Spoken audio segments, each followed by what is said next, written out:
मैं क्या कर रहा हूं, C1 V1 C2 V2 upon C1 plus C2। ये फॉर्मूला सभी बच्चों को आता होगा। V1 जो था 100 वोल्ट था, ये बच्चों अगर देखेंगे अनचार्ज मतलब कितना हो गया, जीरो होते ही आप अगर देखेंगे तो C1 भी 900 ही था, लेट C मान लेते हैं, into 100 upon 2C that is 50। यहां से हमें पता लग गया कि दोनों का फाइनल वोल्टेज 50 होगा। अब वो पूछ रहा है energy stored in the system B by the system B में बच्चों दोनों ही कैपेसिटर है, तो आपको दोनों की एनर्जी को ऐड करके आंसर देना था। अब यहां पर आपको क्या करना था, टोटल एनर्जी हो जाएगी half C1 plus C2 into V common का स्क्वायर, जो आपने कॉमन निकाला है हाफ 900 का ट्वाइस, पीको था ऑप्शन में जूल दिए हुए हैं तो पीको का कन्वर्ट कर लेंगे 10 की पावर -12, और V कॉमन हमने 50 निकाला था, स्क्वायरिंग करेंगे 2500। बच्चों हो सकता है आपको ब्लू कलर ना दिख रहा हो तो मैं फटाक से यहाँ पर मार्कर चेंज करता हूँ, ठीक है। तो अब यहाँ से आपको थोड़ी सी मैथमेटिक्स थी बच्चों, मेरे ख्याल से ज़्यादा टफ सवाल नहीं था। अब जब आप इसको पूरी कैलकुलेशन करेंगे तो आपको ये answer 2.25 into 10 to the power -6 joule आ जाएगा, ठीक है बच्चों। पेपर बहुत ही आसान था, फिजिक्स का स्पेशली मैं बोलूँगा, ठीक है। और शायद यही कारण है कि फिजिक्स में हमारे यहाँ लगभग काफ़ी बच्चे बहुत अच्छा करेंगे, और मेरा मानना है कि कुछ बच्चे शायद 100% एलबीएस के साथ इसमें लेकर बैठेंगे।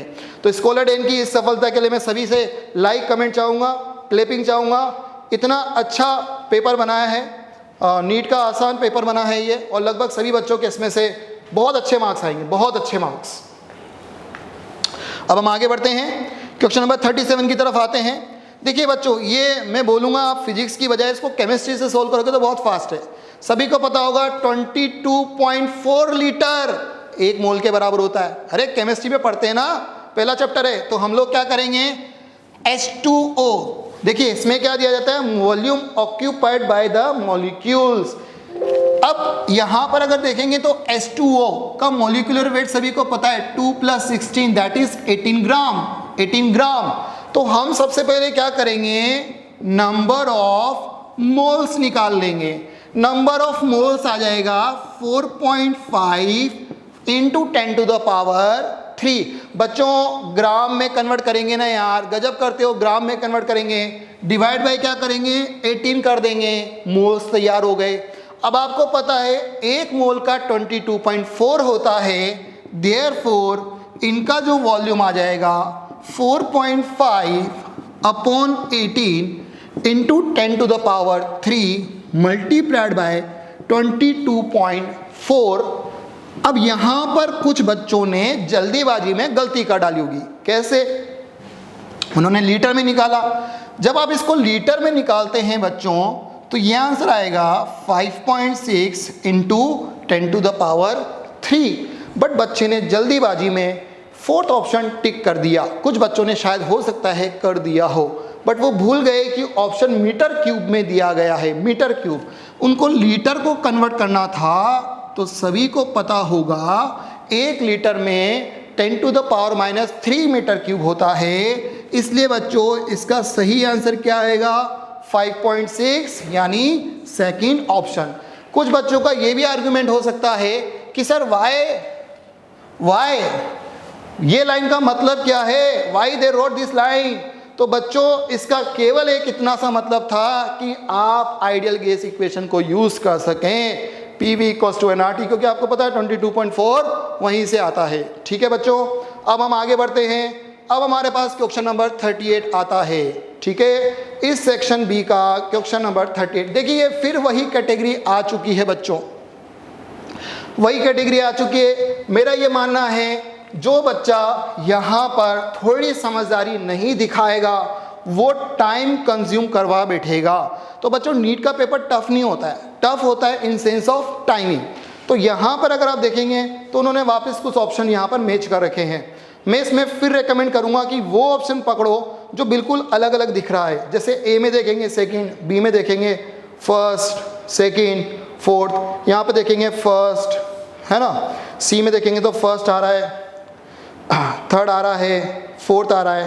तो आप चाहें तो बी या सी कहीं से भी स्टार्ट कर सकते हैं, ठीक है। इसमें कुछ बच्चों की ये भी कोशिश होती है कि सर मुझे सबसे पहले इसका आंसर आता है, ग्रेविटेशनल पोटेंशियल एनर्जी। बहुत ही आसान है, सभी बच्चों को पता होगा, U mgh ये फॉर्मूला होता है। m1 हो गया, ये एक्सीलरेशन ही तो है, एक्सीलरेशन ही तो है। एक्सीलरेशन की यूनिट क्या होती है बच्चों? मीटर पर सेकंड स्क्वायर। तो मीटर पर सेकंड स्क्वायर इंटू L1 लिख दिया। यहां से अगर आप देखेंगे तो ये ऑप्शन आपको मैच कर जाएगा कहीं ना कहीं। तो अब आपको ये ढूंढना था, gravitation potential m1 L2 T-2।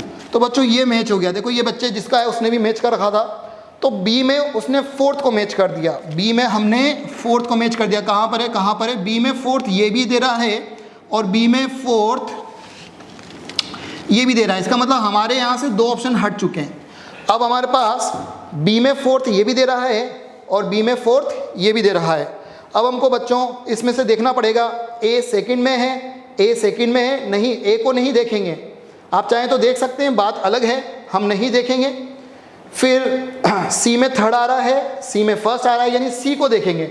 सी को देखते आपको आंसर आ जाएगा सी, ग्रेविटेशनल पोटेंशियल। बच्चों अभी यू निकाला तो यू को सभी को पता होगा m इंटू वोल्टेज भी तो लिखा जाता है, वोल्टेज भी तो लिखा जाता है, ग्रेविटेशनल वोल्टेज। तो यहाँ से हमने Vg निकाला, that is U by m। You की यूनिट आपने लिखी थी, उसको m से डिवाइड कर देंगे, L2 T-2 बचेगा, L2 T-2, यानी सी ऑप्शन में आपको कौन सा मैच कर गया? फर्स्ट मैच कर गया। और जैसे ही सी ऑप्शन में आपको फर्स्ट मैच किया तो आपने बच्चों कौन सा ऑप्शन ठोक दिया? Fourth option. तो ऑप्शन तो ठोका ही ठोका, लाइक और कमेंट भी ठोकते जाओ। और हम फटाक से यहाँ पर चलते जा रहे हैं क्वेश्चन नंबर नेक्स्ट की तरफ आएंगे, स्पीड बढ़ाते हुए। 38 सवाल तक हमारा हो चुका है बच्चों, अब हम आगे बढ़ते हैं। ये अब आता है क्वेश्चन नंबर 39। नीट के पेपर में कभी कभार एक दो सवाल ऐसे आते हैं जहां पर आपको थोड़ा सा सोचना पड़ सकता है, बट ये सवाल भी हम लोगों का स्टैंडर्ड सवाल है, हम लोग इसको क्लास नोट्स में लगभग करा देते हैं। सभी को पता है ये व्हीटस्टोन ब्रिज है। हाँ ये देखिए, मैं पहले बता चुका हूँ, यहाँ जो आंसर की मार्क की गई है, यहाँ जो आंसर लग रहे हैं, ये एक स्टूडेंट के आंसर्स है। और हमारी ऑफिशियल आंसर आपको चाहिए तो आपको स्कॉलरडेन की वेबसाइट पर जाना पड़ेगा और वहाँ से आपको इसके आंसर्स डाउनलोड करने पड़ेंगे। जैसा कि आप सभी को पता है कि ये स्टैंडर्ड व्हीटस्टोन ब्रिज है, जिसकी इक्वेशन होती है Py = Qx। ये मेरे ख्याल से सभी बच्चों को पता होगा। यहाँ पर हमको बोला जाता है कि a Wheatstone is used to determine the value of unknown resistance x by adjusting the variable resistance y। ये y वेरिएबल है, इसकी एरर के बारे में हमें कुछ नहीं बोला, बट हमें x की एरर को क्या करना है? मिनिमाइज करना है, प्रिसाइज आंसर देना है, मेजरमेंट ऑफ x। तो अब बच्चों यहाँ पर हमको प्रिसाइज आंसर देना है। वैसे तो देखिए प्रिसाइज और एक्यूरेसी में काफ़ी फ़र्क होता है, बट यहाँ पर हम लोग प्रिसाइज आंसर के लिए आर का ही आंसर ले रहे हैं। तो यहाँ पर अगर हम लोग आगे बढ़ेंगे बच्चों, तो Py = Q × x के आधार पर अगर हम एरर की बात करें, वैसे हम लोगों ने ये क्लास नोट्स में भी पढ़ाया होता है कि जो P और Q लिए जाते हैं, इनफैक्ट ये चारों रेजिस्टेंस जो लिए जाते हैं वो लगभग सेम ऑर्डर के होते हैं। उटपटांग इनका ऑर्डर बहुत ज़्यादा ऑर्डर नहीं होना चाहिए, लगभग सेम ऑर्डर के होने चाहिए, नहीं तो एरर बढ़ जाती है। तो Py = Q × x। अब यहाँ से अगर हम x की बात करेंगे तो ये P/Q × y हो जाएगा। या एरर की अगर हम लोग बात करेंगे तो एरर इसकी निकाली जा सकती है dP/P = dy/y dQ/Q + dx/x के फॉर्मेट में, ठीक है ना। ये फॉर्मेट सभी बच्चों को पता होगा, हम लोग स्टैंडर्ड क्लास में पढ़ा देते हैं। यहाँ से अगर हम लोग एरर की बात करेंगे तो ये फॉर्मूला कुछ इस प्रकार का आ रहा होगा। कुछ बच्चे सोच रहे होंगे कि सर आपने dQ/dQ को जब लेफ्ट में लिया तो माइनस क्यों नहीं लगाया? बच्चों आपको पता होगी मैक्सिमम एरर के केस में हम हमेशा एरर को जोड़ते हैं, तो हमने इसको भी प्लस कर दिया।